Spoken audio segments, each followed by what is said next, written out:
எல்லோருக்கும் வணக்கம். அத்தியாயம் 10. பக்கம் 44. ஒரு நாள் கிருஷ்ணப்ப நாயக்கருக்கு உடம்பு சௌகரியமில்லை. அதனால் அன்றைக்கு கலப்பை பிடிக்க அவருக்கு பதிலாக சுந்தரப்ப நாயக்கர் வந்தார். மந்த புஞ்சையில் எழுப்படிப்பு நடந்து கொண்டிருந்தது. கோடை உழவு முடிந்து முதல் மழை பெய்ததும் விதைப்புக்கு தயாராக்க நிலத்தை உழ ஆரம்பிக்கும் உழவுக்கு எழுப்படிப்பு என்று சொல்கிறது. இப்படி உழுது வைத்தால்தான் அடுத்து பெய்யும் மழை நீர் நிலத்தை நன்றாக நனைக்கும். அதோடு பெய்த முதல் மழையில் முளைவிட்ட களைகளும் போகும். அதற்கு முன்னெல்லாம் ஒத்தை கலப்பை வைத்துத்தான் எழுபடிப்பு செய்து வந்தார்கள். அதனால் வேகமாக நிலத்தை உழுவதற்கு முன் 2வது மழை வந்துவிடும். சம்சாரிகள் ஐயையோ அதுக்குள்ள மழை வந்துட்டுதே என்று முணுமுணுப்பார்கள். அக்கையா நினைத்தார், ஒரே ஜோடி மாட்டில் 2 கலப்பைகளை சேர்த்து வைத்து உழுதால் என்ன? ஆனால் 2 கலப்பைகளை இழுக்க மாடுகள் சிரமப்படுமே. இப்படியே யோசனை செய்தார். பக்கம் 45. சச்சாசாரிகளை கூட்டிக் கொண்டு வந்தார். கலப்பைகளிலிருந்து கனம் நிறைந்த நாக்கில் மர ஏற்கால்களை கலட்டச் சொன்னார்.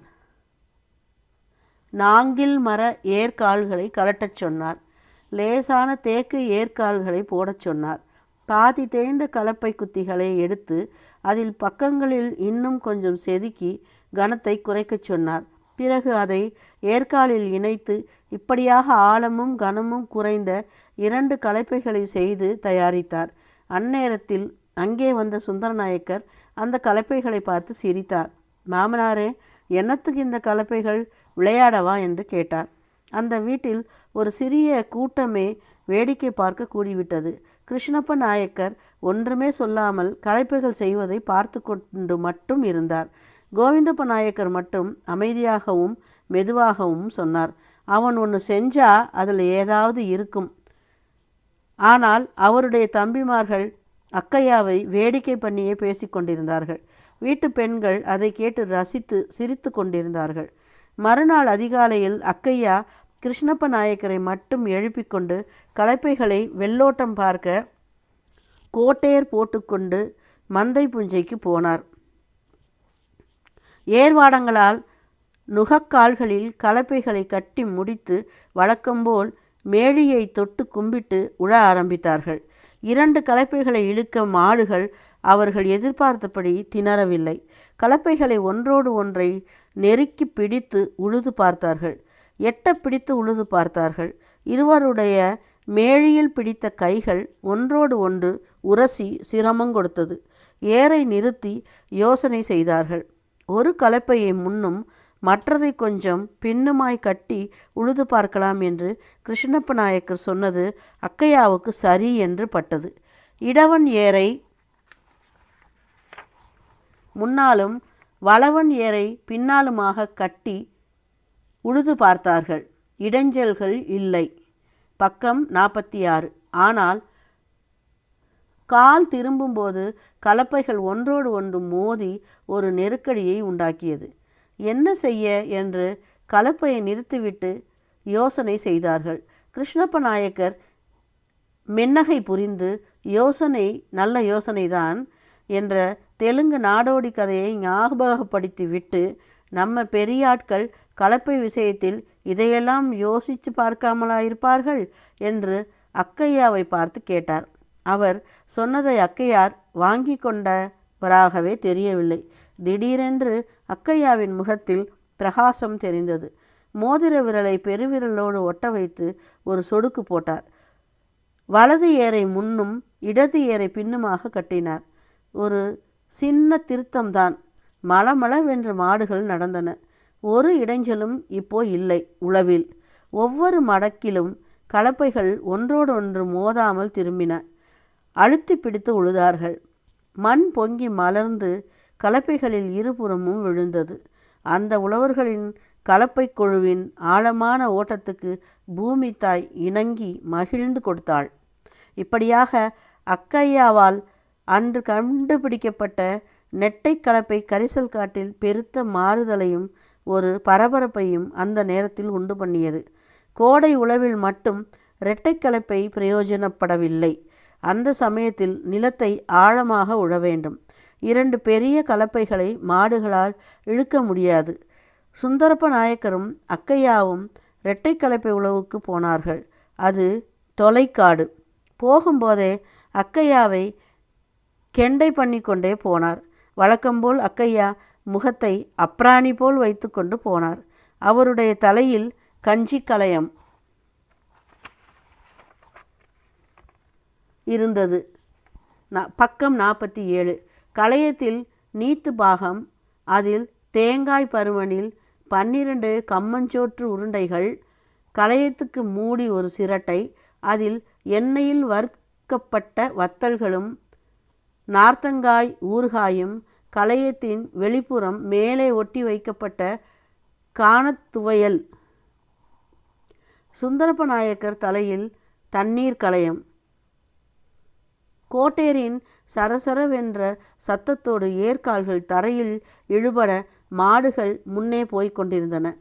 அதுக்கு பின்னால் இந்த இருவரும் தலையில் கலயங்கள் இருந்தபடியே வாயில் பாக்கை ஒதுக்கி கொண்டு வெற்றிலையில் சுண்ணாம்பு தேய்த்தபடியே பேசிக்கொண்டு போனார்கள். சுந்தரப்ப நாயக்கருக்கு இன்று அக்கையா மேலுள்ள கடுப்புக்கு காரணம் இருந்தது. முந்தின இரவு எல்லாரும் சாப்பாட்டுக்கு மேல் வெளியே வந்து நிலாவில் உட்கார்ந்து பேசிக்கொண்டே வெற்றிலை போட ஆரம்பித்தார்கள். அப்போது அக்கையா சுந்தரப்ப நாயக்கரை பார்த்து, மாப்பிள்ளை இங்கே வா, நாம் 2 பேரும் சேர்ந்து வெத்தலை போடலாம் என்று அருமையாக அழைத்தார். அவர் இப்படி நல்லதனமாக அழைக்கிறார் என்றாலே ஏதோ நடக்கப் போகுது என்று அர்த்தம். குரலை வைத்து அக்கையாவை ஒன்றுமே கண்டுகொள்ள முடியாது. அவர் ஒன்றை சொன்னால் அது சாதாரணமாக சொல்கிறாரா, ஏதாவது டக்கு வைத்து சொல்கிறாரா என்றே தெரியாது. அருகில் வந்து உட்கார்ந்ததும் சுந்தரப்ப நாயக்கரை பார்த்து, என்ன இன்னைக்கு நிறைய சாப்பிட்டுட்டோயோ என்று கேட்டுக்கொண்டு 2 பாக்குகளை எடுத்து நீட்டினார். அது பாக்குதானா என்று வாங்கி சந்தேகப்பட்டு கொண்டே நிலா வெளிச்சத்தில் பார்த்தார். பாக்குதான். வாயில் போட்டுக்கொண்டார். அக்கையாவின் தொடையில் மீதுள்ள ஒரு வெற்றிலையில் சுண்ணாம்பு இருந்தது. புது சுண்ணாம்பு இருந்தது.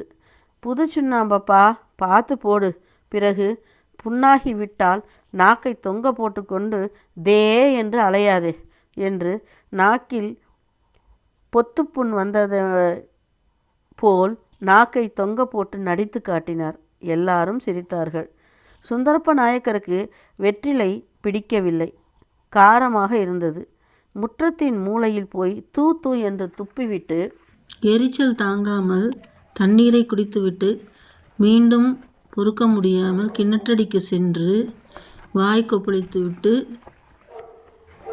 வந்தார். பக்கம் 48. என்ன மாமனாரே, என்ன பண்ணினே என்று கேட்டுக்கொண்டே செல்லப்பிள்ளை கண்ணப்பா அக்கையாவின் கிட்டே வந்தார். துடை மீதுள்ள சுண்ணாம்பை காட்டினார்.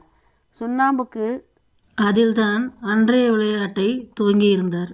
சுண்ணாம்பை காட்டியதும் கண்ணப்பாவுக்கு விளங்கவில்லை.